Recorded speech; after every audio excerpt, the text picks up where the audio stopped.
ये सुनना बहुत जरूरी है। असल में मनी लॉन्ड्रिंग का मामला हुआ कहाँ से शुरू? पहले तो अपने ही मुल्क में हो रही थी गड़बड़, ठीक है ना। फिर हुआ ये कि ये इंटरनेशनली ड्रग ट्रैफिकिंग का मामला हुआ कि ड्रग्स बेचने लगे। अब तो ह्यूमन ट्रैफिकिंग हो गई है। अब ये दो दुनिया हैं असल में, एक डेवलप्ड नेशंस हैं, एक डेवलपिंग नेशंस हैं, जैसे हम हैं और जैसे कि Europe, western Europe, USA, UK. वो हमसे तालीम में भी आगे हैं, वो मेहनत में भी आगे हैं, और वो बुनियादी एथिक्स जो है इस हवाले से हम में से भी बहुत से लोग, उन्होंने हमें पढ़ने से अब तो मना नहीं किया ना। अब ये एक ग्लोबल चैलेंज इस तरह बन रहा है, देखो गौर से सुनो तुम लोग। नंबर एक, एक दुनिया वो है जिसमें आपके अब्बा, मैं, हम सब लोग रहते हैं, और एक वो दुनिया है जो क्राइम की दुनिया है। क्राइम की दुनिया भी ना ऑर्गेनाइज हो गई है, दुनिया में ऑर्गेनाइज हो गई है। ऑर्गेनाइज क्राइम दुनिया में हो रहे हैं, देखो ना। ये पाकिस्तान के रिमोट एरिया से लड़के को फंसा के वो कहाँ मराकश और कहाँ वो यूनान ले जा रहा है। तो कितना बड़ा चेन है जो कि ह्यूमंस की आपस में कम्युनिकेशन उनकी होती होगी और लेन देन होगा। पूरा चैलेंज है ना, एक पैरेलल क्रिमिनल दुनिया है। अब चाहे आप क्रिमिनल दुनिया को पनपने दें, ऑर्गेनाइज क्राइम को पनपने दें, असल में ऑर्गेनाइज क्राइम को भी फाइनेंस की जरूरत है। जैसे हमारी दुनिया, हम लोग नहीं कहते finance is the life blood of business, हम लोग बिजनेस के स्टूडेंट है ना, हम कहते हैं finance is the life blood of business. तो finance is the backbone of organise crime, terrorism. Organise crime और टेररिज्म तो एक तरफ, फिर ये इकोनॉमी के अंदर इंस्टेबिलिटी आ जाएगी। कैसे आ जाएगी? करप्शन हो जाएगी, टैक्स बचाना शुरू कर देंगे, ऑफिशियल्स को करप्ट करेंगे, गवर्नेंस के इशू आ जाएंगे, लोग जो पब्लिक, लोग जो लोगों का पैसा है वो लोग खा जाएंगे, उनको कोई अकाउंटेबल नहीं होगा। तो actually money laundering is a menace जिसको कि आपको देखना पड़ेगा। अच्छा, आप लोग चूंकि चार्टर्ड अकाउंटेंट बन रहे हैं, आप फाइनेंस के प्राइम लोग हैं आप, और ये फाइनेंशियल मैटर ही है, क्योंकि बात ड्रग ट्रैफिकिंग से शुरू होकर काउंटर फाइनेंसिंग तक गई। अब यूरोप ने क्या किया कि उन्होंने वर्ल्ड बैंक बनाया हुआ है एक, जिससे हम लोन ले रहे होते हैं। आईएमएफ अलग है।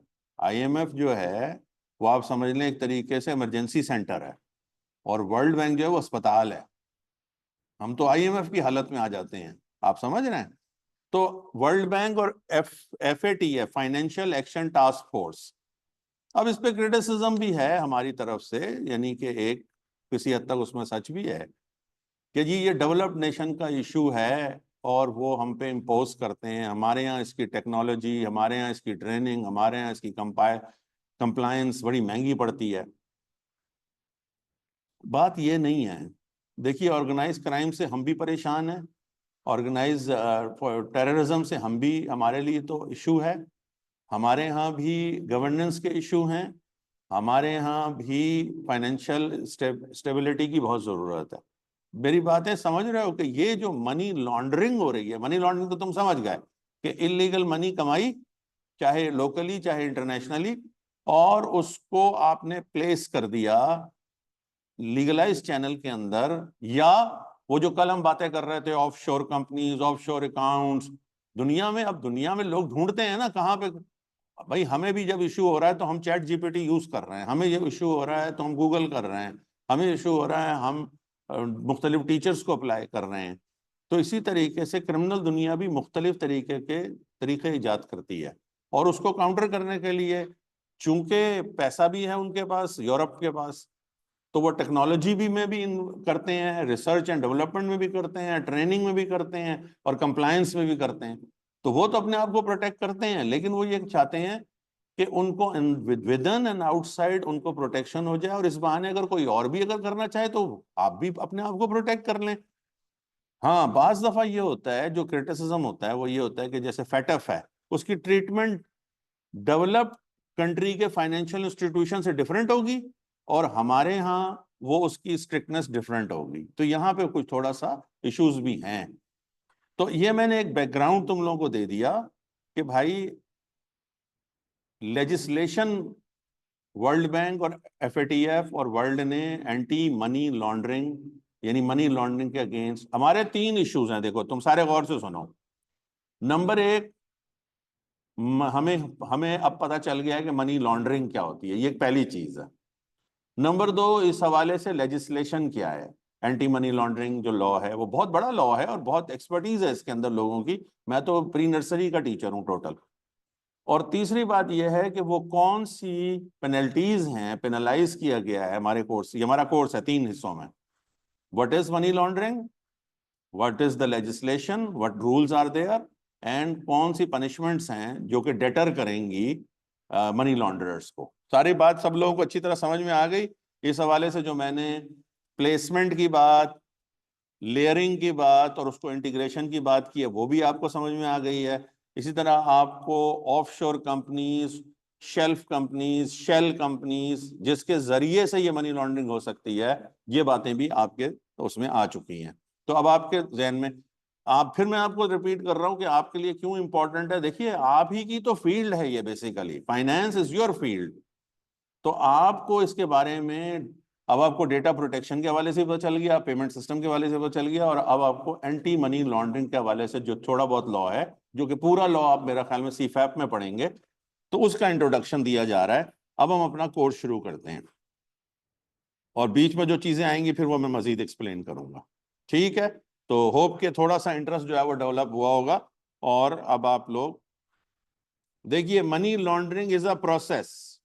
अब आप याद रखिए, ये आपने टेक्निकली ये नहीं कहेंगे कि मनी लॉन्ड्रिंग जो है वो ब्लैक मनी को व्हाइट मनी करने का नाम है। नो, आप क्या कहेंगे, मनी लॉन्ड्रिंग इज, आप हेडिंग लगाएं, अभी चैप्टर मत शुरू करें, अभी ये दोबारा आएगा। Money laundering is a process जिससे क्या होगा, ये देखें, ये वो लफ्ज आ गया, proceed of the crime, proceed of the criminal activity क्या होगी, कन्वर्टेड हो जाएगी इनटू एसेट्स।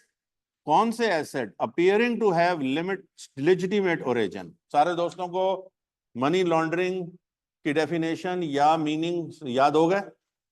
मनी लॉन्ड्रिंग क्या है, इज अ प्रोसेस। प्रोसेस, उससे क्या होगा, उस प्रोसेस से whereby or by which the proceed of the crime is converted into legitimate money. बस इतना भी कर दें आप, appear to be legitimate money, ऐसे कर लें। तो ये पहला पॉइंट हो गया। दूसरा है एंटी मनी लॉन्ड्रिंग। अब एंटी, उसका अगेंस्ट क्या करना चाह रहा है। Anti money laundering law seeks to deter, वो उनको रोकना चाह रहा है, डराना चाह रहा है, खौफजदा करना चाह रहा है लोगों को कि भाई खुला खाता नहीं है, आप जरा ख्याल से रहें। अगर आप इस तरह करेंगे तो आप लॉ जो है उसके उसमें आएंगे।